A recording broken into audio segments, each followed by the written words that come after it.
আজকে বেশ কয়েকটা প্রশ্ন এসেছে। একজন ভক্ত লিখেছেন, আমি নাম বলছি না, আমি কালকে সন্ধ্যাবেলায় সংকল্প করেছিলাম যে আজ যোগিনী একাদশী ব্রত পালন করব। সংকল্প করার পর পূজা সম্পন্ন করে ভগবানের মুড়ি ও দুধ প্রসাদ গ্রহণ করেছি। এতে কি আমি কোনো ভুল করেছি? কৃপা করে একটু বলুন। কৃপা করব না, কমপক্ষে যেটা শাস্ত্রের বর্ণনা সেটা বলবো, ঠিক আছে? যদি আপনার অসুবিধায় সকালে সংকল্প করেন, রাত্রে করতে যাবেন না। সংকল্প করার পরে আপনি যেরকম সংকল্প করবেন, নির্জলা করলে জল পর্যন্ত খেতে পারবেন না। আর যদি একাদশী ব্রত করবেন, যেরকম ফলমূল বা যে সমস্ত খাওয়ার বিধান অনুকল্প প্রসাদ, সেটা খেয়ে করুন। কিন্তু যদি সংকল্প করার পরে মুড়ি খান, আপনার একাদশী ব্রত সম্পূর্ণরূপে ভঙ্গ হলো। এটা শুধু আপনার ভুল নয়, মারাত্মক ভুল।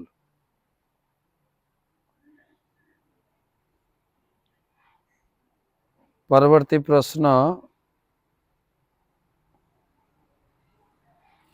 পরের প্রশ্নগুলো লাস্টে বলি।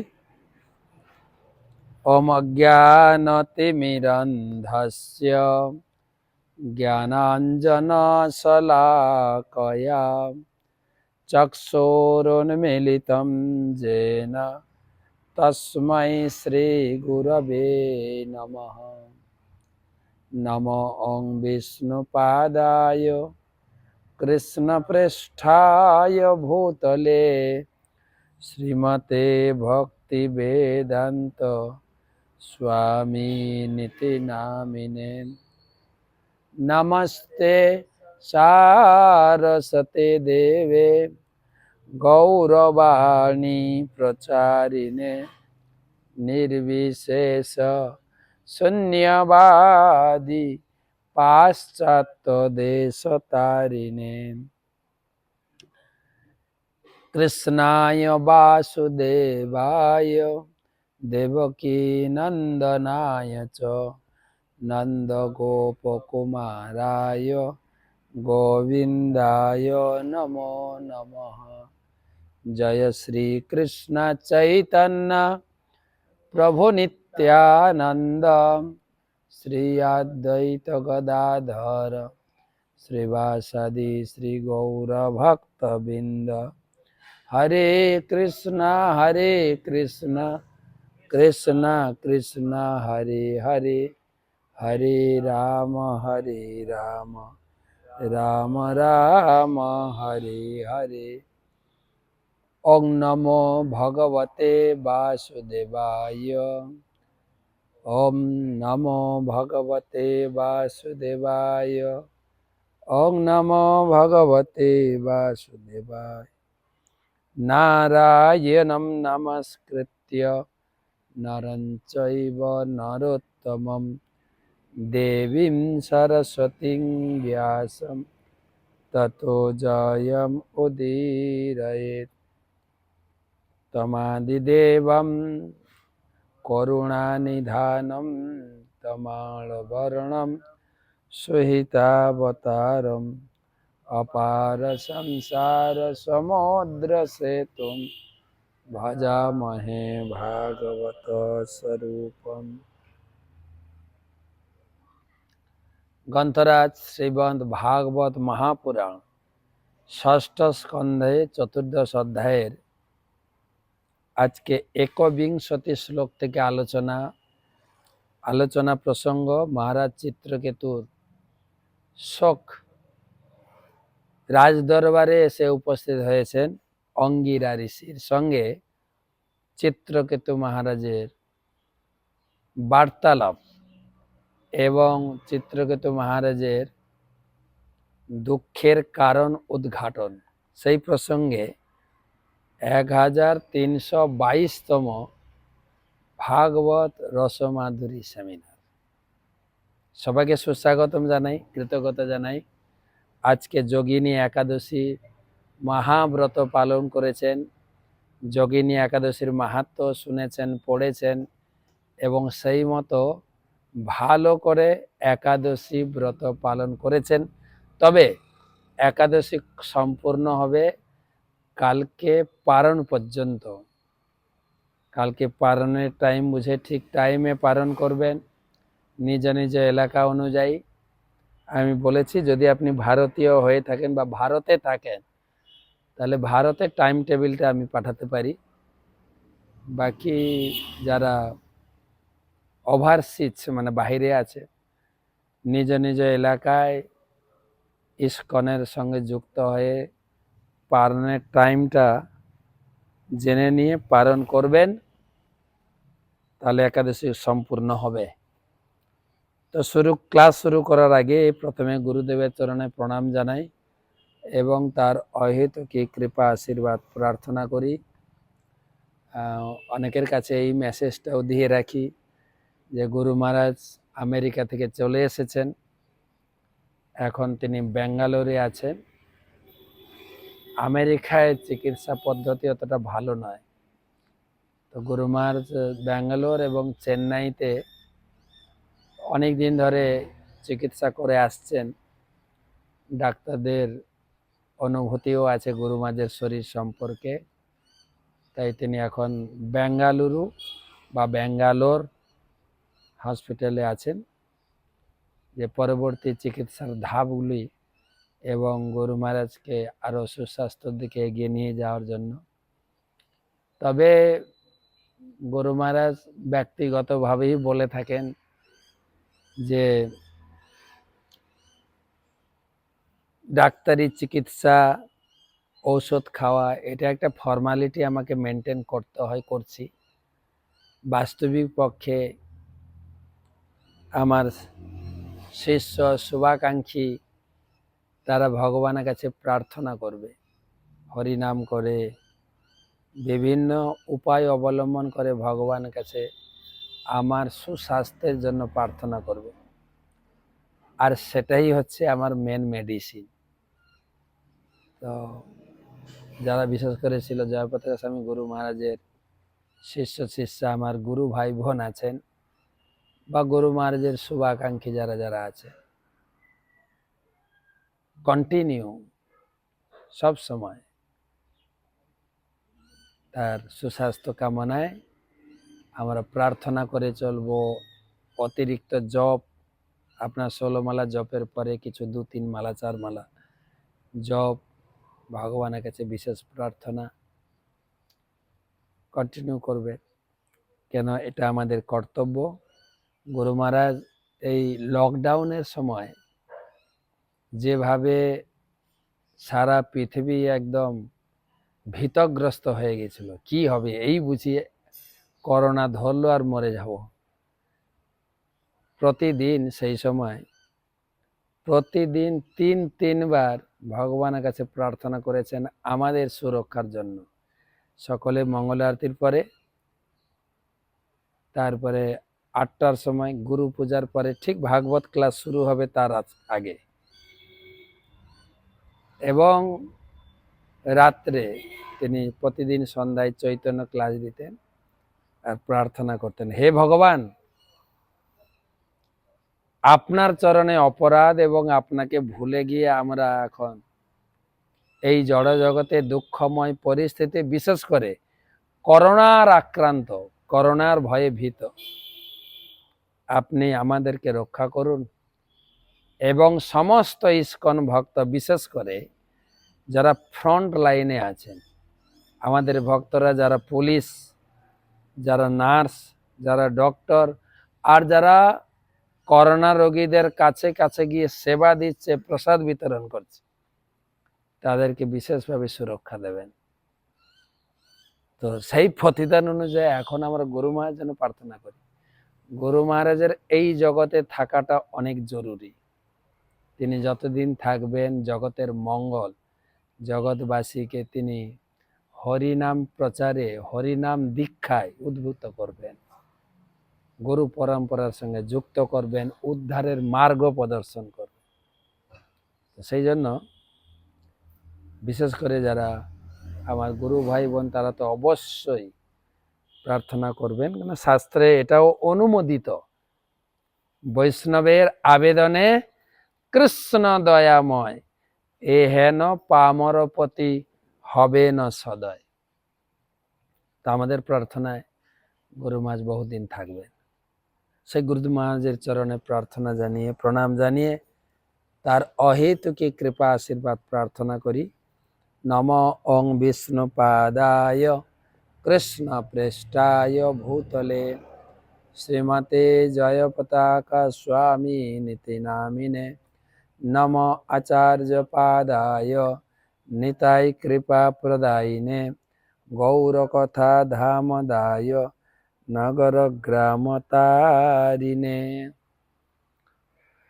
তো আলোচনা আমাদের 21 নম্বর শ্লোক থেকে, 6 স্কন্ধ, 6ষ্ঠ স্কন্ধ, 14দশ অধ্যায়, 21 শ্লোক থেকে আজকের আলোচনা।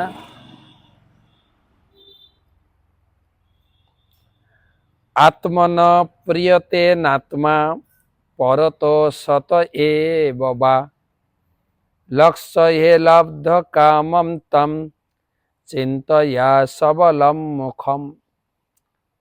আত্মন প্রিয়তে নাত্মা পরত শত এব বা লক্ষ্য হে লব্ধ কামম তম চিন্তয়া সবলম মুখম। কাহিনী তো আপনারা মনে আছে, প্রতিদিন যেহেতু শুনছেন, যে চিত্রকেতু মহারাজ ছিলেন সসাগর পৃথিবীর সম্রাট, অতুল ঐশ্বর্য, তার খ্যাতি, তার বল, তার সমৃদ্ধি এবং তার শারীরিক ক্ষমতা, তিনি অত্যন্ত প্রভাবশালী। তার 1 কোটি স্ত্রী ছিল, মাত্র 1 কোটি। ভগবান তো 16,108, তার 1 কোটি স্ত্রী। সন্তান কামনায়, পুত্র কামনায় একটার পর একটা বিয়ে করেছেন, কিন্তু একটাও সন্তান হননি, পুত্র সন্তান নেই। আর সেই জন্য তিনি অত্যন্ত শোকাহত, চিন্তাগ্রস্ত, মর্মাহত। গতকালকে একজন প্রশ্ন লিখেছেন যে মহারাজ, আপনি বললেন যে বাড়িতে পুত্র নেই গৃহ শূন্যম। এটা আমি বলিনি, কিন্তু চাণক্য পণ্ডিত বলেছেন, পুত্রহীনম গৃহম শূন্যম। যে বাড়িতে পুত্র নেই গৃহ শূন্য। তখন উনি প্রশ্ন করেছেন, আমার তো পুত্র নেই, আমার 2টো কন্যা, তার মানে কি আমার গৃহ শূন্য? আপনি আমাকে প্রশ্ন করছেন নাকি চ্যালেঞ্জ করছেন আমি জানি না। শাস্ত্রে যেটা লেখা আছে সেটা বললাম। পুত্র পিতামাতাকে পুত নামক নরক থেকে উদ্ধার করে, সেই জন্য সংসারে পুত্র দরকার। পুত্র কন্যা দুটোই দরকার, কিন্তু একটা কন্যা নিয়ে সন্তুষ্ট থাকবেন? 2টো কন্যা হলেই বা হোক না, 3-4টা সন্তান হোক না, অসুবিধা কোথায়? একটা তো পুত্র আসবে কমপক্ষে। আর যদি মনে করেন না, তাহলে একটাই দ্বিতীয় উপায় আছে। আপনি মহাভারত দেখবেন, যখন পাণ্ডু মহারাজ অভিশপ্ত হয়ে গেলেন,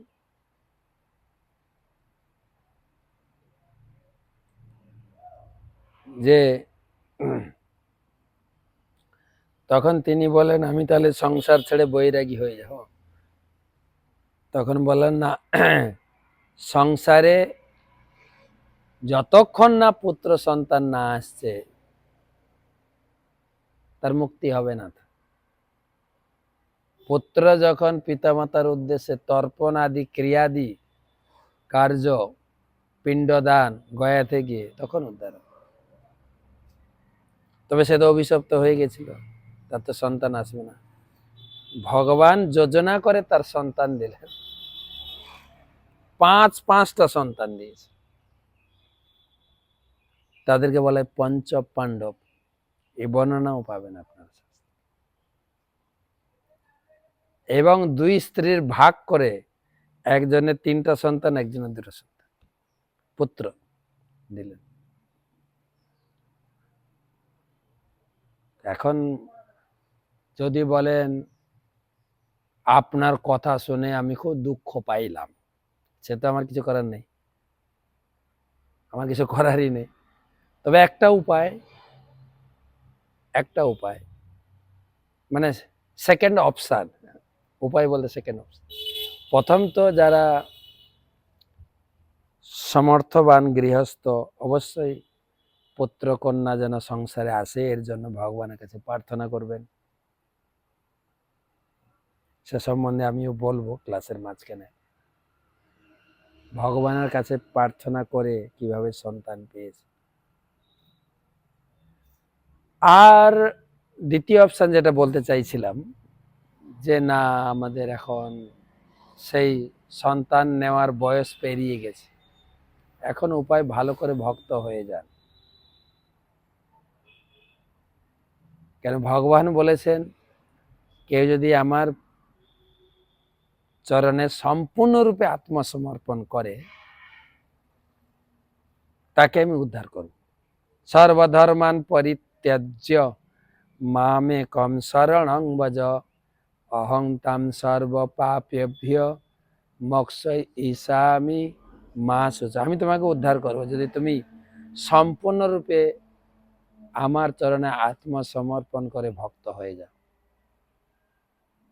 সেটা একটা উপায়, ভগবানকে ভক্ত রূপে, ভগবানকে পুত্র রূপে বাৎসল্য ভাবে যুক্ত হয়ে যান সেবা।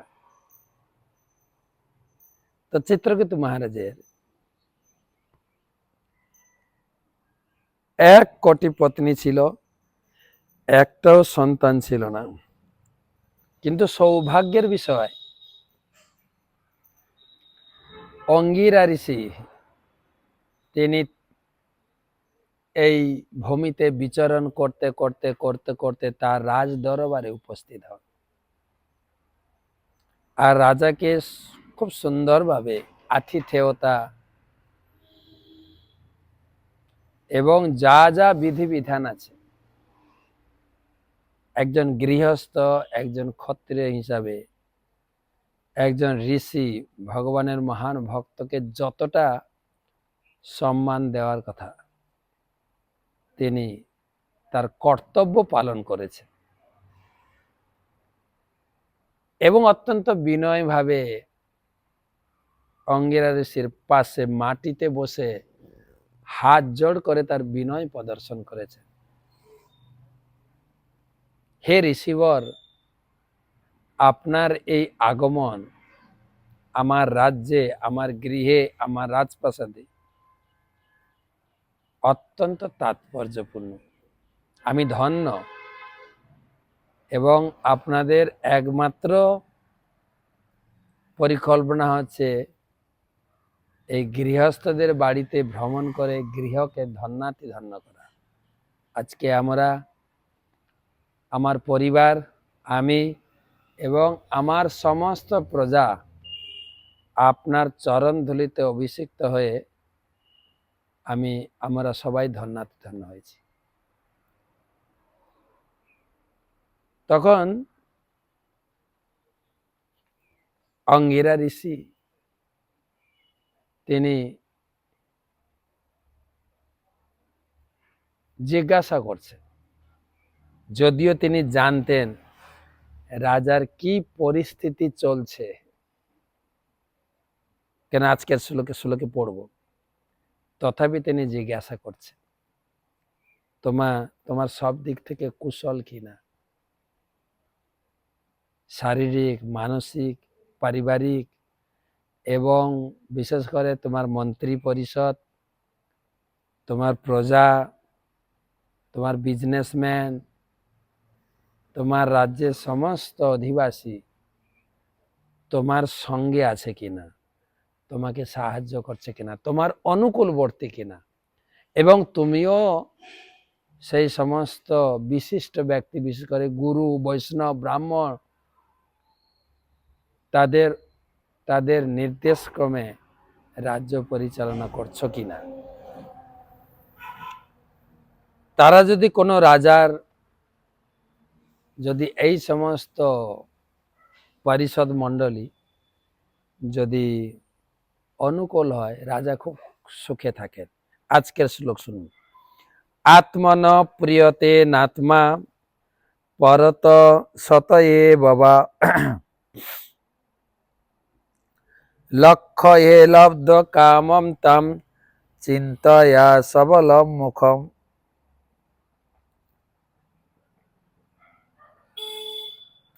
বলছেন আত্মন প্রিয়তে নাত্মা পরত শতয়ে বাবা লক্ষ্য হে লব্ধ কামম তাম চিন্তয়া সবলম মুখম। হে মহারাজ চিত্রকেতু, আমি দেখতে পাচ্ছি যে তোমার মন প্রসন্ন নয়, তোমার মানবাসনা পূর্ণ হয়নি বলে মনে হচ্ছে। তা কি তোমার নিজের থেকেই হয়েছে না অন্য কোনো কারণে হয়েছে? তোমার বিবর্ণ মুখমণ্ডলী তোমার গভীর দুশ্চিন্তা প্রতিফলন করছে।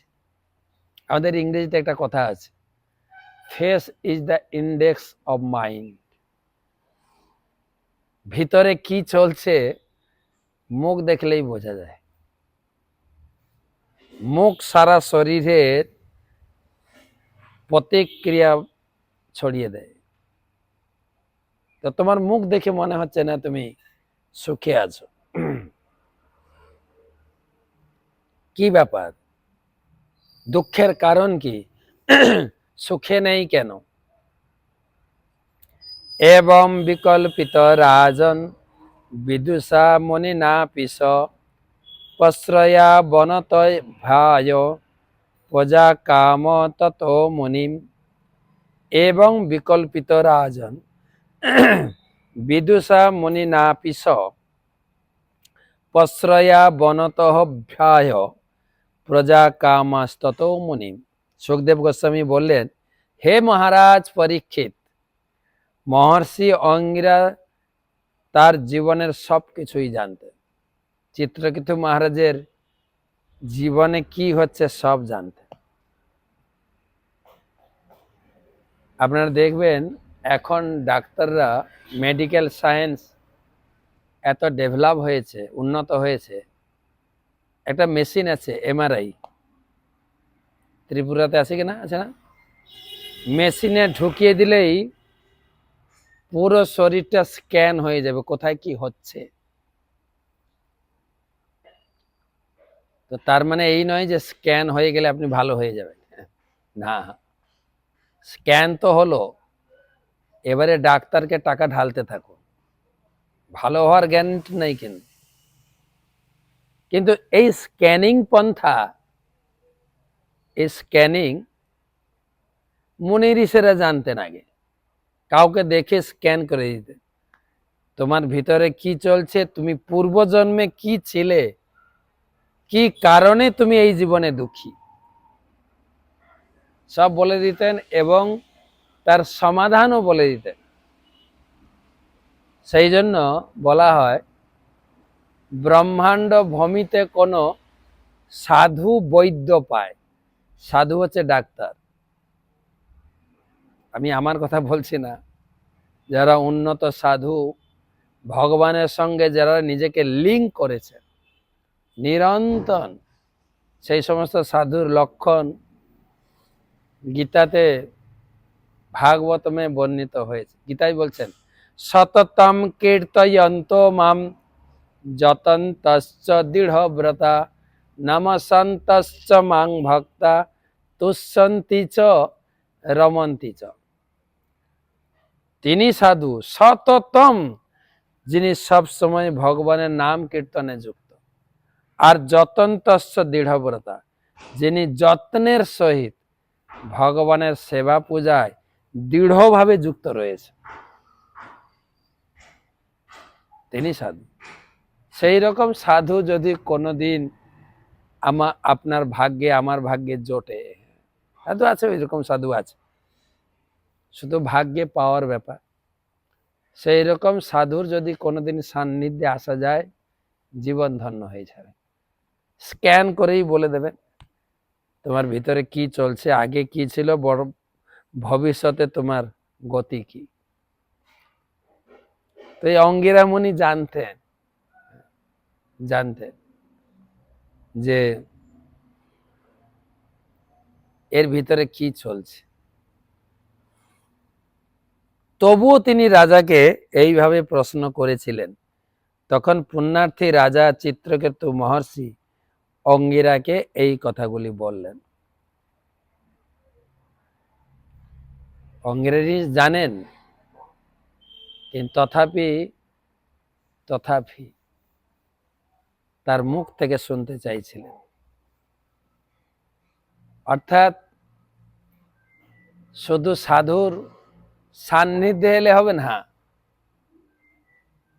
সাধু সঙ্গ করতে হবে।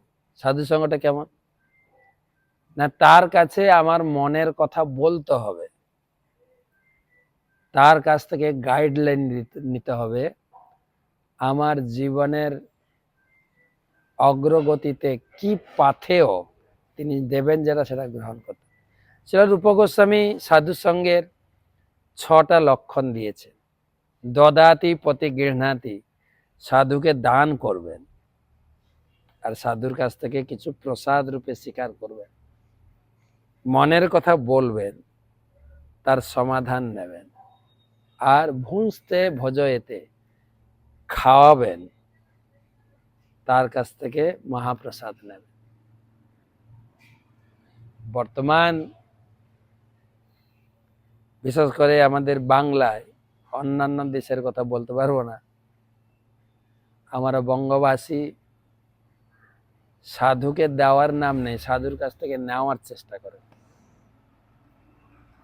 লোকে বলে আমাদেরকে রামকৃষ্ণ মঠ, ভারত সেবাশ্রম, আমাদের সমাজ সেবা কত করছেন, হসপিটাল বানিয়ে দিয়েছেন, ফ্রি চিকিৎসা করো, ফ্রি না হলেও স্বল্প মূল্যে স্কুল বানিয়ে দিয়েছেন, যেখানে অনেক অনেক কম মূল্যে আমাদের ছেলে মেয়েদের পড়াতে পারে। মানে সাধুরা দেবে আপনাকে, এটা সাধু সঙ্গ না।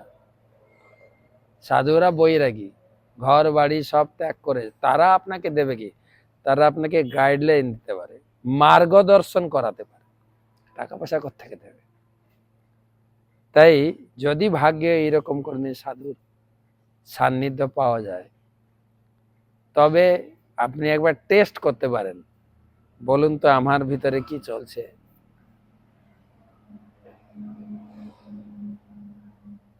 আরেকটা বিষয় হচ্ছে, একজন সাধু আরেকজন সাধুকে চিনতে পারে।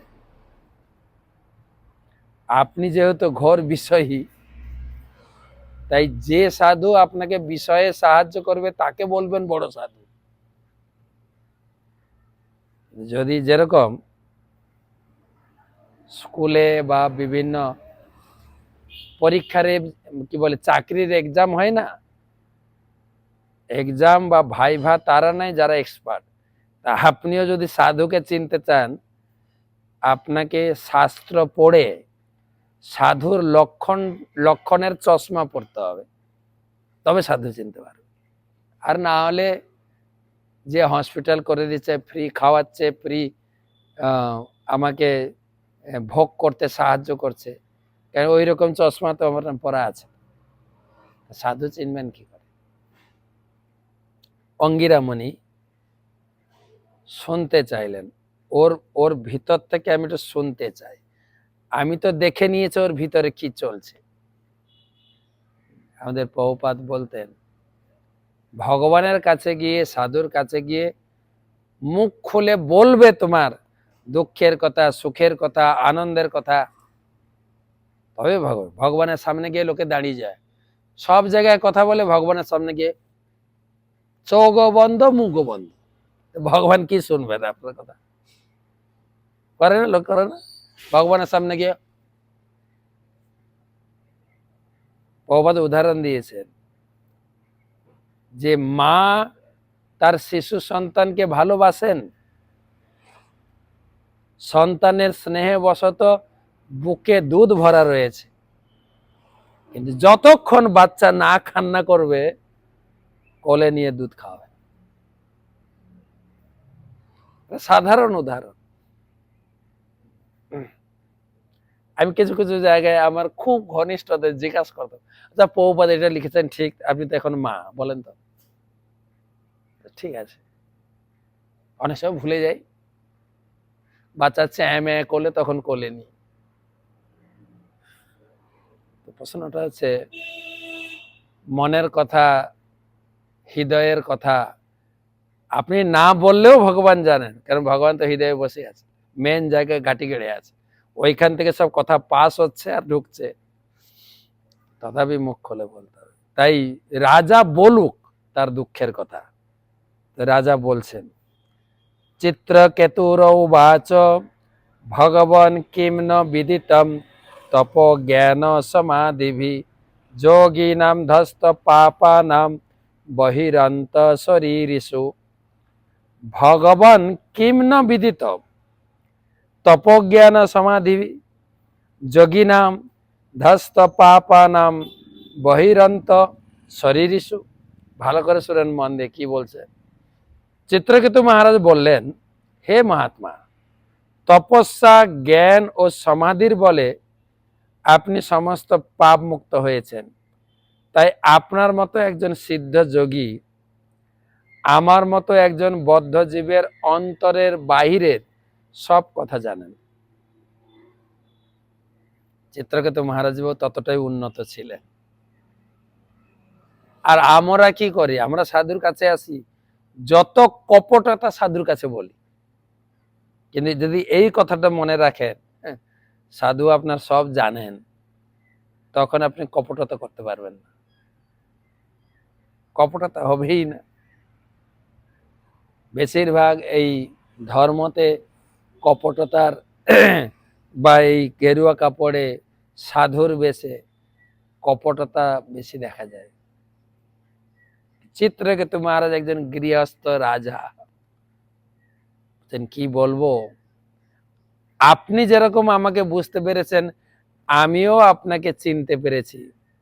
আপনার তপস্যা, আপনার জ্ঞান, আপনার যোগ সমাধিতে আপনি অনেক উন্নত পর্যায়ে রয়েছেন, আপনি সিদ্ধি লাভ করেছেন। সুতরাং আমার মতো এই পাপীর শরীরে কি চলছে শুধু তাই না, সবার শরীরের কথা আপনি জানেন, আপনি সব জানেন কি হচ্ছে, কেন সেই সেই পর্যায়ে আপনি নিজেকে উন্নীত করেছেন। কিসের ফলে? তপস্যার ফলে, সমাধির ফলে। আমরাও ভক্তিতে যুক্ত হয়েছি। কলিযুগের জন্য মহাপ্রভু হরি নাম দিয়েছে, কিন্তু আমাদের জন্য এটা একটা তপস্যা, বিশাল তপস্যা। ছিল ভক্তিবিনোদ ঠাকুর, ছিল ভক্তি সিদ্ধান্ত সরস্বতী ঠাকুর প্রভুপাদ, তারা তো খুব একদম কঠোর ভাবে এই ভক্তিযোগ সাধনকে প্রচার করেছেন, কঠোর নির্দেশ দিয়ে গেছেন। ভক্তিবিনোদ ঠাকুর বলেছেন, যে লক্ষ নাম জপ না করে সে কি তপস্যা করবে, তার হাতে মহাপ্রভু সেবা গ্রহণ করেন। ছিল প্রভুপাদ করুণা করে সবার দায়িত্ব নিজে কাঁধে নিয়ে বললেন 16 মালা জপ। হ্যাঁ, আমাদের কাছে 16 মালা জপটা একটা তপস্যা হয়ে গেছে, পারতাম না, পারছি না, চেষ্টা করব, ওটাই না তো তপস্যা। প্রতিদিন মঙ্গল আরতি, 4 নিয়ম কঠোর ব্রত ভাবে পালন করা, তবে ধীরে ধীরে ধীরে ধীরে তপস্যায় সমাধি যোগে না সমাধিতে উন্নত হবে। আমাদের বাংলায় একটা কথা আছে, কষ্ট না করলে কেষ্ট পায় না। অত হালকা ভাবে মহাপ্রভুর কথাটাকে ধরে নিলে হবে না যে যোগ তপস্যা ধ্যান কিছু করতে হবে না, শুধু মালাটা নিয়ে টানো না, মোটেই না। মালা করতে গেলেও আপনাকে অত্যন্ত যোগ সমাধি বসে মন স্থির করে জপ করবে। এমন নয় যে মালাটা নিয়ে রাস্তায় মর্নিং ওয়াক করছে, কি করছো, রাম রাম রাম রাম হরে কৃষ্ণ হরে রাম রাম রাম হরে কৃষ্ণ হরে কৃষ্ণ, হরিম করলে হবে না। নিজেকে ভগবানের সঙ্গে যুক্ত করে হরি নাম করে। তবে যোগ সমাধি না, এখানে বলছে আপনি তপস্যার ফলে, সমাধির ফলে নিজেকে সেই পর্যায়ে পৌঁছেছেন। রাজাও চিনতে পেরেছে। আমাদের গুরু পরম্পরাতে প্রবাহিত, আমাদেরকে শিষ্যরূপে তারা গ্রহণ করেছেন। আমাদের কর্তব্য আমাদের পালন করতে হবে। সেই জন্য যে অঙ্গিরা মনির কথা বলা হয়েছে, সেই সুযোগ আমার আপনারও রয়েছে। আমাদের ইস্কনে, অন্যান্য মঠ মন্দিরের কথা আমি বলতে পারবো না, ইস্কনে এইরকম বহু সাধু রয়েছেন, তাদের সান্নিধ্যে আসার সুযোগও হয়েছে। কিন্তু হয়তো আমার অক্ষমতা, ধারণ ক্ষমতার কম হেতু তাদের নির্দেশ আদেশ ঠিক মতো গ্রহণ করতে পারছি না, কিন্তু অনেক সাধু আছে। তো এখানে চিত্রকেতু মহারাজ বলছে আপনি সব জানেন,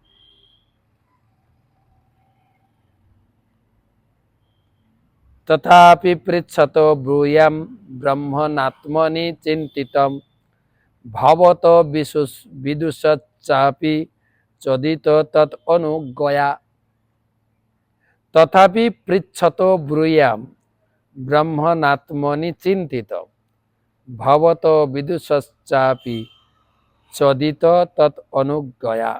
হে মহাত্মন, আপনি যদিও সবকিছু জানেন, তবুও আপনি আমার দুশ্চিন্তার কারণ জিজ্ঞাসা করেছেন, তাই আপনার আদেশ অনুসারে আমি আপনার কাছে বিশ্লেষণ করছি।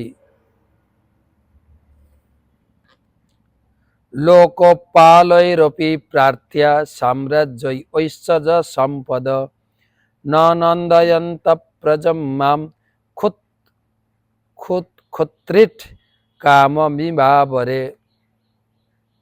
আপনি যেহেতু আদেশ করেছেন আমি বলবো, আর আমাদের মাঝে মাঝে কি কপটতা করি জানেন, আপনি তো সব জানেন, আপনাকে আবার বলতে হবে? হ্যাঁ, আপনি জানেন না, আপনি জানেন না, মুখ ভ্যাংচে এরকম, আপনি সব জানেন। এখানে বলছেন দেখে দেখ কিরকম ব্যাপার, আপনি যেহেতু জানতে চেয়েছেন, আমি মন উজাড় করে আপনাকে বলবো কি, ক্ষুধা এবং তৃষ্ণায় কাতর ব্যক্তিকে যেরকম মালা চন্দনাদি সুখপ্রদ বিষয় সুখ দিতে পারে না, তেমনি স্বর্গের দেবতাদের অভিলষিত সাম্রাজ্য, ঐশ্বর্য, সম্পদ আমাকে সুখ দিতে পারে না। কারণ আমি অপুত্রক। দুটো উদাহরণ দিয়েছেন দেখেন। কাউকে যখন ক্ষুধা তৃষ্ণা লাগে তখন কি করবেন বলেন তো, মালা চন্দন পরাবেন, ওর ক্ষুধা তৃষ্ণা মিটে যাবে না। এই কথা আমার মনে পড়ে গেল, আমি দেখি চৈতন্য মহাপ্রভুর লীলাতে এই মালা চন্দন পরানোটা শেষে, আগে ভোজন হয়ে যাবে, তারপরে তাম্বুল মালা চন্দন পরানো পন্থা। আর আমাদের বসুন, হয়তো ক্ষুধায় আপনি একদম কাতর, বসুন, একটু পা ধোয়াবো, পা ধোয়াবো, মালা পরে উলুধ্বনি দাও, জোয়ার দাও, জোয়ার দাও, চন্দন হারি দিকে একটু আরতি করি, একটু হরি কথা বলেন না, কৃপা করে এসছে, খেতে দেবেন কখন?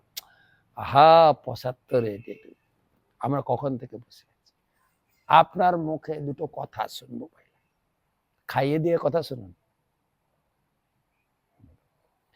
তো এখানে বলছেন ক্ষুধার্ত ব্যক্তিকে মালা চন্দন দিয়ে যেরকম সন্তুষ্ট করা যায় না, আর কি না স্বর্গের মতো ঐশ্বর্য আমার, শশাগরা পৃথিবীর সম্রাট, দেবতাদের অভিলষিত সাম্রাজ্য, ঐশ্বর্য, সম্পদ আমাকে সুখ দিচ্ছে না। কেন? আমি অপুত্রক, আমার কোনো পুত্র নেই। বাকি কথা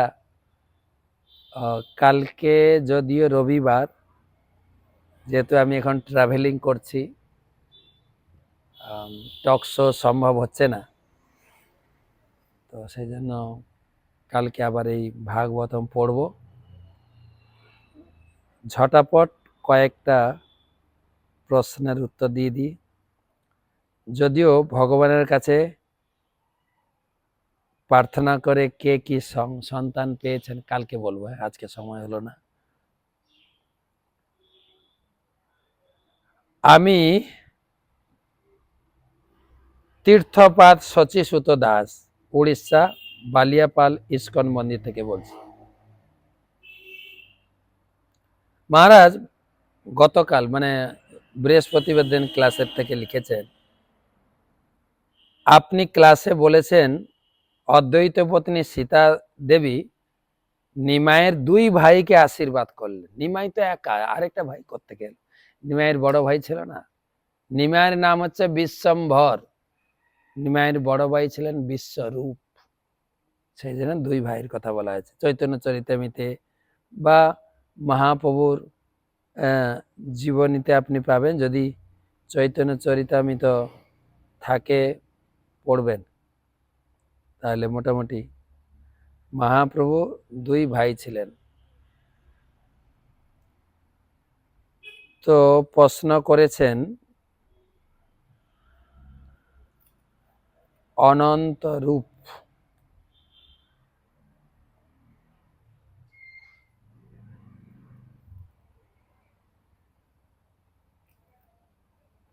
নিতাই প্রভু। মহারাজ মহাতত্ত্ব সম্পর্কে ব্যাখ্যা করলে কৃতার্থ হব। অনন্তরূপ নিতাই দাস, পুনে। মহাতত্ত্ব হচ্ছে পঞ্চমহাভূত, পঞ্চতন্মাত্র, পঞ্চ ইন্দ্রিয়, পঞ্চ জ্ঞানেন্দ্র, এটা 24টা তত্ত্বের সম্মিলিত রূপ মহাতত্ত্ব। ঠিক আছে, পঞ্চতন্মাত্র, পঞ্চ ইন্দ্রিয়, পঞ্চ মহাভূত, পঞ্চ কর্মেন্দ্রিয় 20, মন বুদ্ধি অহংকার, আরেকটা হচ্ছে অব্যক্ত। এই তত্ত্ব নিয়ে মহাতত্ত্ব। এই মহাতত্ত্বকে ভগবান যখন দৃষ্টিপাত করেন তখন মহাতত্ত্ব কার্যকরী হয়ে সৃষ্টি চালু হয়। ভগবানের শক্তি না ঢুকলে মহাতত্ত্ব নিষ্ক্রিয়। তো গীতাতে বিশেষ করে আপনার 13 অধ্যায়ে এর বিস্তারিত ব্যাখ্যা পাবেন।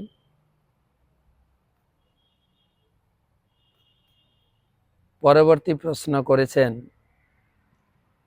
বলছি প্রভু নাম জপে একটুও মন লাগছে না, কেন?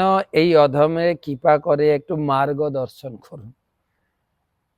নাম জপে রুচি লাগছে না, নাম জপ করলেই রুচি লাগবে, এর আলাদা কোনো টনিক নেই বা মেডিসিন নেই। কিন্তু রূপক গোস্বামীপাদ বলেছেন, কিন্তু আদরাত খলু শৈব জুষ্টা ক্রমাৎ ভবতি তৎগত মূলহন্ত্রী। উপদেশামৃত গ্রন্থে। আমাদের বহুদিন অভ্যাস নেই, আমাদের এই জড়জাগতিক অভ্যাসগুলো আছে, কথা বলা, খাওয়া দাওয়া, কিন্তু নাম জপের অভ্যাস নেই। তো কিন্তু গুরুদেবের কৃপায় যদি আমরা নিষ্ঠাপূর্বক ডেলি জপমালাটা নিয়ে একটু বসি, নাম প্রভুর কাছে প্রার্থনা করি, ভগবানের কাছে, হরিদাস ঠাকুরের কাছে, তুলসী দেবের কাছে, তবে রুচি হবে। এমনি রুচি বাড়ানোর কোনো ব্রেনলিয়া বা কোনো টনিক নেই কিন্তু, বা টেকনিক নেই। রূপক গোস্বামীপাদ বলেছেন, কিন্তু আদরাত যদি নিষ্ঠাপূর্বক নামের কাছে প্রার্থনা করি, ভগবানের কাছে প্রার্থনা, বিশেষ করে আমার গুরু মহারাজ বলেন পঞ্চতত্ত্বর কাছে প্রার্থনা করো, তাহলে নামে রুচি হবে, তাহলে আমরা নাম প্রভুর কৃপা পেতে পারি। নামের কৃপা হলে নাম করা যাবে, নাম গ্রহণ করা যাবে, নাম সাক্ষাৎ ভগবান। পরবর্তী প্রশ্ন করেছেন সুমিত্রা দাস, ভাগবতমের প্রথম স্কন্ধে ঋষিদের 6টি প্রশ্নের উত্তরটা বলবেন। 6টি প্রশ্ন নিশ্চয়ই জানেন। 6টি প্রশ্ন হচ্ছে জীবের মঙ্গল কিসে হবে, কোন শাস্ত্র পড়লে মঙ্গলের পন্থা জানবে, ভগবান কৃষ্ণ কেন এই জগতে আবির্ভূত হন, কি কি লীলা করেন এবং তার বিভিন্ন অবতারের লীলা, এবং কলিযুগে ধর্ম কাকে আশ্রয় করে আছে। এ তো পুরো ভাগবত থেকে উত্তর পাবেন, পুরো ভাগবত বলতে লাগবে। তাই সংক্ষেপে এটা বলা যায়, জীবের মঙ্গল হচ্ছে সবই পুংসাম পরধর্ম যত ভক্তি অধক্ষত। অধক্ষত ভগবান কৃষ্ণের প্রতি অহেতুকি অপ্রতিতা ভক্তি হচ্ছে মঙ্গল, জীবের মঙ্গল। প্রথম প্রশ্নের উত্তর। দ্বিতীয় প্রশ্নের উত্তর হচ্ছে ভক্তি মঙ্গল প্রাপ্তির উপায়। তৃতীয় প্রশ্ন, ভগবান কেন এসেছিলেন এই জগতে, গীতায় লিখেছেন পরিত্রাণায় সাধুনাম বিনাশায় দুষ্কৃতাম ধর্ম সংস্থাপনার্থ। 3টা কাজের জন্য এসেছিলেন, অসুর বিনাশ করতে, ধর্ম সংস্থাপন করতে, আর ভক্তদের আনন্দ দিতে। আর কি কি লীলা করেছেন ভাগবতম পড়তে হবে। তার 3টা লীলা, একটা হচ্ছে বৃন্দাবন লীলা, মথুরা লীলা, দ্বারকা লীলা। ব্যাসদেব বা সুখদেব গোস্বামী 90টা অধ্যায়ে লিখেছেন, এটাও সংক্ষিপ্ত। ভাগবতের 10ম স্কন্ধ, পুরো 10ম স্কন্ধটা হচ্ছে কৃষ্ণ লীলা, 90টা অধ্যায় আছে। তার বিভিন্ন অবতারদের লীলা, মৎস্য কুর্ম বরাহ, সেটাও ভাগবতমে লেখা আছে। মৎস্য কিসের জন্য এসেছিলেন, কুর্ম কিসের জন্য, দত্তাত্রেয় কিসের জন্য, কপিল কিসের জন্য, রামচন্দ্র কিসের জন্য, নরসিংহদেব কিসের জন্য, সব লেখা আছে, ভাগবতম পড়বে। আর কলিযুগে ধর্ম কাকে আশ্রয় করে আছে, ভাগবতমকে আশ্রয় করে আছে। যদি নিয়মিত ভাগবতম পড়েন, ভাগবতম সঙ্গ করেন, তাহলে আপনি ধর্মে ধীরে ধীরে উন্নীত হবেন। 3টে কাজ, হরিনাম, ভাগবত পড়া এবং হরি পূজা। তবে ধর্ম ভাগবতমের ভিতরে রেখে গেছে ভগবান কৃষ্ণ। লাস্ট একটা প্রশ্ন করে দিই। প্রশ্ন এসছে বাংলাদেশ থেকে।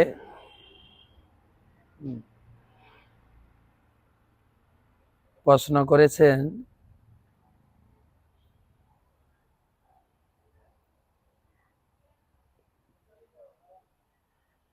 কোথায় গেল,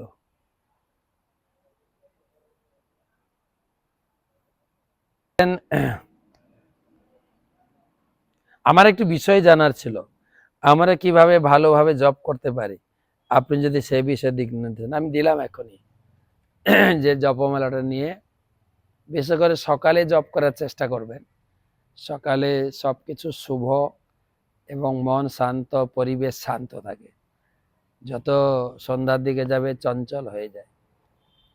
সকালের সময়টাকে বলে সাত্বিক, দিনের সময় রাজসিক, রাত্রে তামসিক। আপনি ব্রাহ্ম মুহূর্তে উঠবেন, মঙ্গল আরতি করে জপ করুন যদি সময় থাকে আপনার। আর জপের আগে পঞ্চদত্ত এবং গুরুদেব, তুলসী মহারানী, হরিদাস ঠাকুরের কাছে বিশেষ প্রার্থনা করে বসে জপ করেন। এভাবে অভ্যাস করতে করতে নামের প্রতি রুচি জাগ্রত হবে, নাম করতে পারবেন। ঠিক আছে, আজকে এই পর্যন্ত রাখি। কালকে আবার এই ভাগবত পাঠ হবে। শুভরাত্রি।